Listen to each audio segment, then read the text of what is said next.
We're back here at the NRA National Firearms Museum in Fairfax. Phil, another great installment of a new series we're doing here. February Fakes here on the Curator's Corner, and this stuff fascinates me. We're talking a little bit off camera about, what people will do. First of all, I'm fascinated is why they do it, and we talked about to deceive, to try to sell a firearm to somebody that's not the real thing, but worth a lot of money potentially, and then how they do it, how much work it takes to do this. So I love the concept of the February Fake. So tell us about our second fake here. What is it? Well, our second is a Colt Dragoon. Yeah, made famous by John Wayne in True Grit. My little sister, that there's a Colt Dragoon, It's not the largest, but certainly the one of the largest, heaviest revolvers Colt ever made. Yeah, something that the Duke can handle. Absolutely. The interesting thing about this is that this has what we call a fully fluted cylinder to it, which is, if it was real, it would be highly unusual. A tremendously rare variant, maybe a one-of-a-kind even. Really? And to flute a cylinder removes a lot of the metal that helps lighten the gun.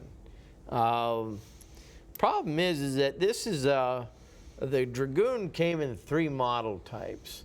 The first model had these perfectly oval-shaped cylinder stops and a square back trigger guard. Okay. Subsequent ones had a square back trigger guard but a tooth-shaped stop, and then finally a tooth-shaped stop but with a rounded, trigger guard.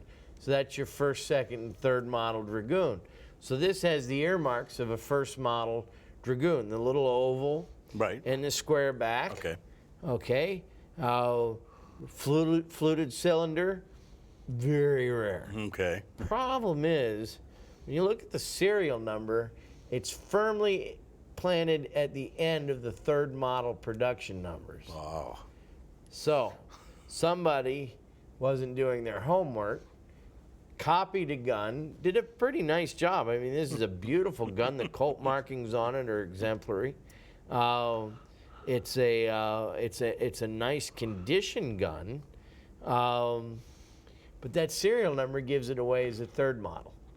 And so these cylinder notches and that square back guard there, that doesn't match with the numbers. So the numbers don't match up. Yeah, that's right. If it don't fit, you must have quit. And with this gun, it would have been a nice curio, a neat conversation piece. But there's absolutely nothing honest about it.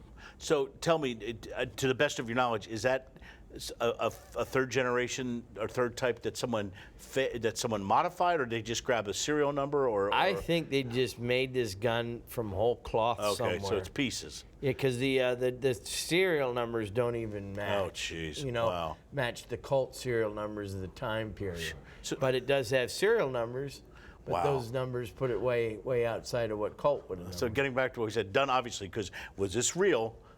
Extremely rare, and extremely rare usually means extremely valuable. Exactly. So, but think of the amount of work, because you said it's a nice firearm. The amount of work that went into that firearm to make that fake is probably a tremendous amount of work. Yeah, and there's a lot of skilled craftsmanship. Somebody really knew what they were doing with the Colt stamps on it, but sadly the numbers don't match. Another fake. Wow, look at that.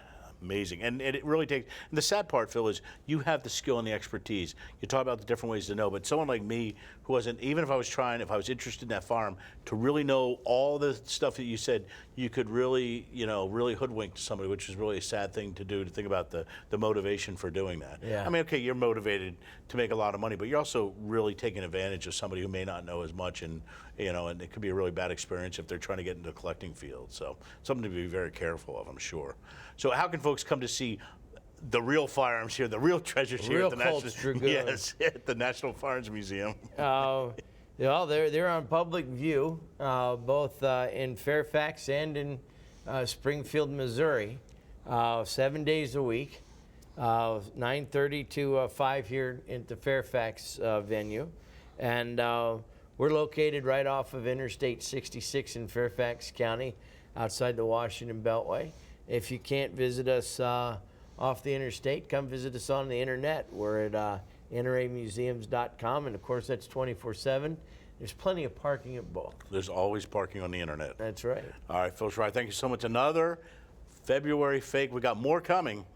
3 more segments, unless you're faking me It'll out. take us into March. Yeah, so we'll just fabulous fake, whatever. Don't worry about it. Yeah. We'll fix it in post, Phil. Don't worry about it.